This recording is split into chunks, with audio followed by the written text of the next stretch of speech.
No matter how many console-quality games arrive on mobile platforms, either through emulation or official ports, they'll always suffer from a lack of control.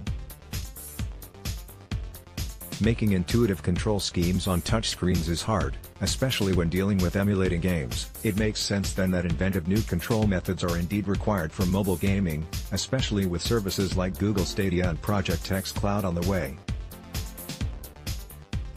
Although, the latter is already working on its own touchscreen methods, Handscape's MUJA gaming touchpad aims to alleviate some of these issues with mobile gaming. Attaching to your device through a series of suction cups, the MUJA is a simple but sleekly designed slab of plastic with a touch sensor on its rear. It's remarkably light, even with its lengthy 450 mAh battery. MUJA's long battery life is one of the few accurate claims on its store page. However, using the device is a tad fiddlier than simply slapping it onto the back of your device. Of course, you have to turn it on, then connect it through Bluetooth to your device.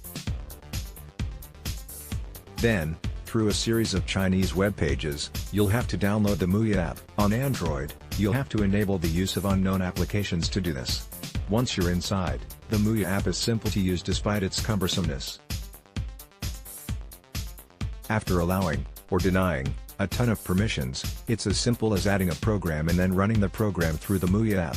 Then, the app will simply boot up the game with a watermark in the corner and the touchpad will work with whatever software you're using. The four sections of the back panel can either be customized or used as a mirror to your touchscreen. Gaming is obviously the MUJA's main purpose, although it can be used for controlling other apps if you so desire. In gaming, it does add more options for you to use and, in emulation, it can be a lot more relaxing to move the bumpers and triggers of more modern controllers to the four sections on the MUJA's back. Using all four buttons regularly with the use of your touchpad requires a lot more effort, though. Instead of holding your phone normally, you'll find yourself gripping it with the start of your palm, leading to a very uncomfortable time. The MUJA suction cups aren't always as strong as you'd hope. If you have a ceramic phone, you're good. A glass sandwich, though? Not so good. Games designed for mobile also don't benefit much from the addition of the second touchpad. I spent most of my time playing PUBG Mobile with the device, as this is the game MUJA used to advertise the product. Using the device was definitely a new experience, one that takes a fair bit of time getting used to, but it never felt like it was aiding me in any way. In fact, during intense firefights, I'd find myself abandoning the device entirely and simply using my phone's screen.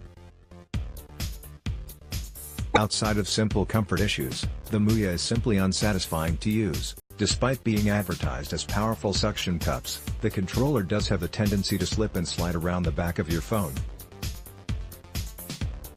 I tried the device on two phones, a ceramic-backed Essential PH1 and a glass-backed Xiaomi Mi 8. While the MUJA stuck much harder to the ceramic Essential, it slid around heavily on the Mi 8. As a device targeted towards phones, most of which have a glass sandwich design, this is a rather poor design. Then there's the issues with touch sensitivity, the real crippling design flaw of the MUJA controller. During games of PUBG especially, I constantly found myself struggling with providing the perfect amount of pressure for the game to register my inputs. Especially during firefights, moving back to the touchscreen completely felt more responsive and natural. It's a shame then, because the MUJA controller is a great concept. With a better panel, more powerful suction cups and a much more intuitive front-end application,